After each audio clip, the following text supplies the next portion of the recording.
Chronic Illness Therapist podcast. This is meant to be a place where people with chronic illnesses can come to feel heard, seen, and safe while listening to mental health therapists and other medical professionals talk about the realities of treating difficult conditions. This might be a new concept for you, one in which you never have to worry about someone inferring that it's all in your head. We dive deep into the human side of treating complex medical conditions and help you find professionals that leave you feeling hopeful for the future. I hope you love what you learn here, and please consider leaving a review or sharing this podcast with someone you love.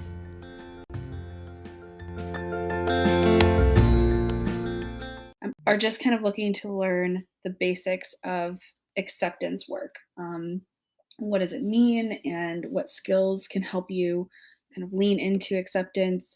We talk a lot about acceptance on this podcast and what it is and what it isn't.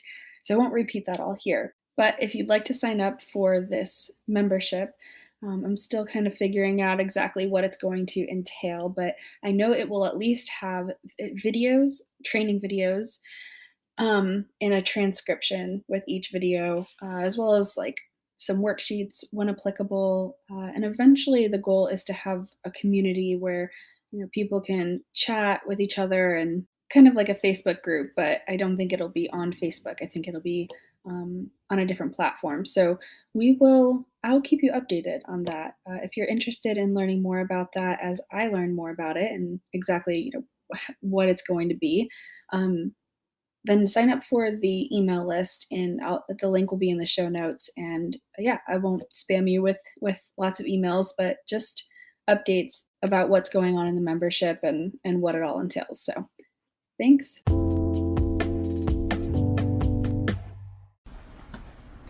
If you want to be reliable with your word when you have a chronic illness, it's really important that you stick to doing the things that you say you're going to do. Here's the problem with that statement. Usually when we are told that statement, it means make a promise, say you're going to do something, and then no matter what, follow through. And it's a little bit different here in what I'm trying to convey. Here, it's a process of learning more about yourself and what you're capable of.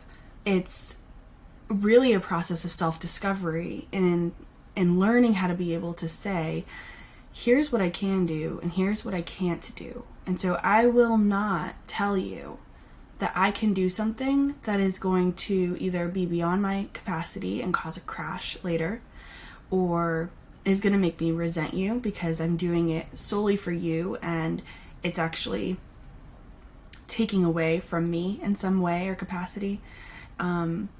So there's this process of learning what is right for you and what is wrong for you.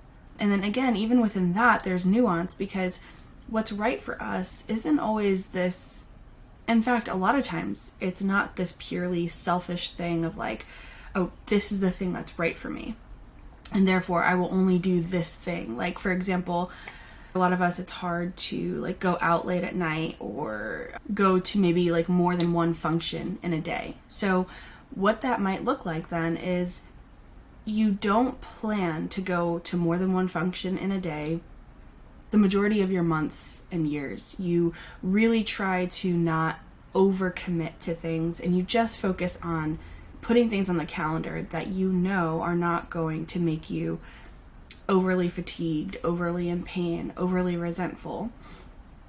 If you do that 80 to 90% of the time, when things pop up and it just feels like, you have no choice but to do two things in one day.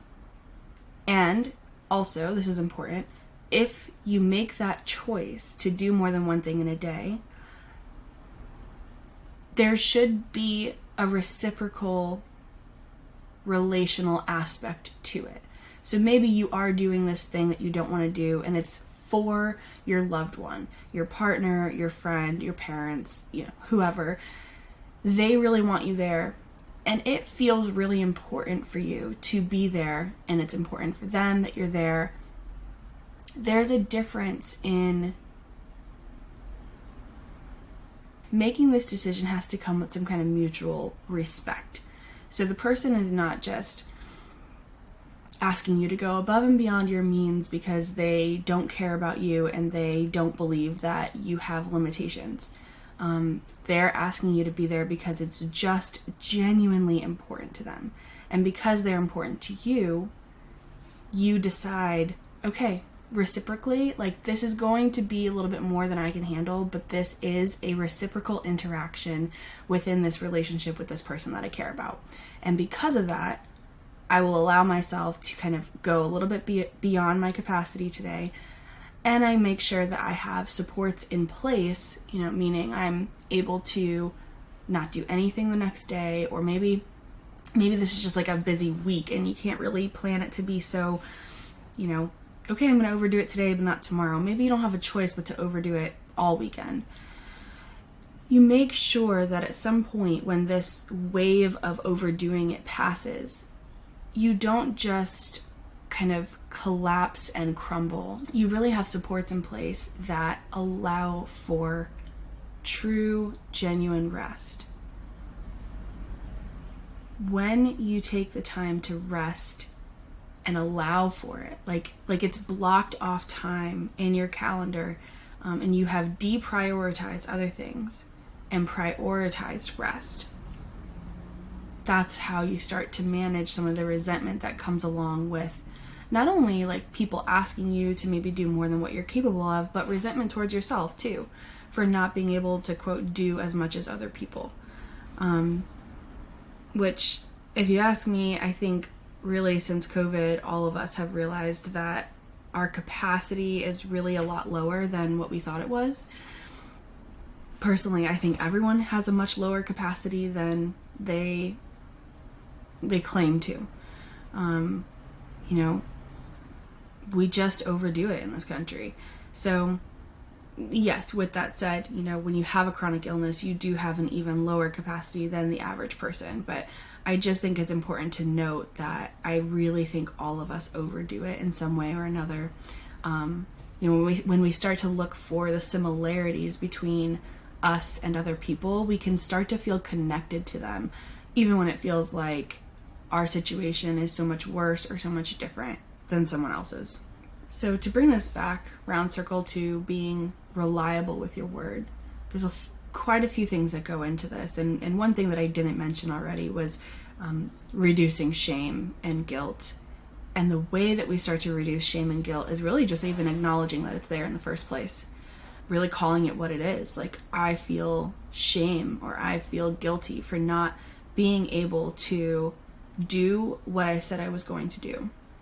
And again, you can then try to, push through that and be like, okay, from now on, I'm gonna do what I say I'm gonna do, and I'm gonna push through it no matter what. And then you end up kind of hating yourself later. So instead, the encouragement here is to do what you say you're gonna do, but to not say you're going to do something that is going to wreck you later. And then there's a lot of things that go into making that decision, such as what's meaningful to you, what's valuable to you, what you need in order to survive. Like, a lot of times our jobs are the things that, we don't have a choice over because you have to make money to live. So, and that brings us into a whole other topic for another time, but work really is supposed to, I think, bring us meaning and purpose, but for a lot of us it doesn't. So again, it's about finding a balance in your mind where you can maybe find some meaning and purpose in the job that you're already doing, but then continuously kind of working through, working in a self-development kind of capacity of figuring out what is important to you, what kind of job you would like to do that would bring you more meaning and purpose.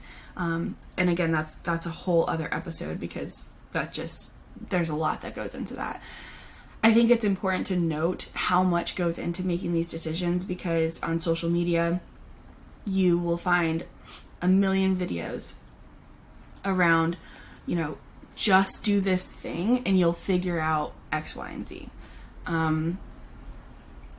I just don't think it's that easy. I don't think it's that easy. So maybe, there are maybe times where certain videos and social media concepts that are kind of little sound bites will help you, kind of nudge you and put you on the right path, or maybe you read something one time, then all of a sudden everything just clicks.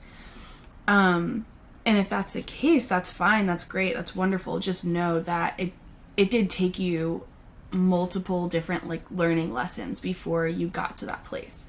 So anyone who promises you to kind of like go through a 6-step process, and after that 6-step process your whole life will be figured out, is, I promise you, that is just marketing. They might actually have a process, but it's going to be a lot more in-depth than what their marketing says it is. Marketing at its core is psychology. So I feel pretty qualified to speak on this. Marketing and sales is psychology. And some people use that for good, and some people use that for really manipulative, tricky, kind of evil ways. But for the most part, people tend to buy things when they're in pain. They want to do something to make their pain go away. So I just think it's really important that for those of us that live in constant pain, you're really evaluating how you make your choices when you are buying things. And wow, I just went on a tangent. This episode started off as like being reliable with your word, and then it went into kind of job and career stuff. But as you can see, this is a really complicated, personal development is really complicated. It's complex. And that's okay. Like, it's supposed to be. And I think a big part of the problem is that we think it's not supposed to be because social media and marketing has told us it's not supposed to be. And if you just follow this 6-step process, you will never be unreliable with your word again. You will never hate your job again. You will, lose all the weight that you want to lose, and you will keep it off forever. Like, there's just a 6-step process for every problem in this world. On that note, like, sometimes you do have to really break it down and just focus on this like one thing at a time and kind of learn this little lesson before you can move on to the next thing. My qualm is not with 6-step processes. My problem is with processes that claim that your whole life will be changed in 6 steps. Little bits and pieces of your life will be changed at a time, and you will grow and learn and bend and mold over time. So, just keep that in mind. Like, even as I talk about these concepts on the podcast, it is always with the intention that nothing is a quick fix and just like, you're just going to get through it without any pain. A big part of this process is learning to embrace some of that pain and allow it to be there and accept it for what it is, which is a part of the process. So learning to be reliable with your word is about figuring out what's important to you. And sometimes what's important to you is not that simple. So it's about, figuring that out for yourself with the help of a therapist, a mentor, a coach, somebody that you really trust. Not somebody who just has really good marketing. So if you're watching this on YouTube and you have questions about that, leave a comment with a question. If you're on Instagram, DM me. And if you're on the podcast, I hope you'll leave a review if you found this episode helpful. That's it for today. Thanks. If you learned something new today, consider writing it down in your phone notes or journal and make that new neural pathway light up. Better yet, I'd love to hear from you. Send me a DM on Instagram, email me, or leave a voice memo for us to play on the next show. The way you summarize your takeaways can be the perfect little soundbite that someone else might need in order to better absorb the same lesson. Lastly, leaving a review really helps others find this podcast, so please do so if you found this episode helpful.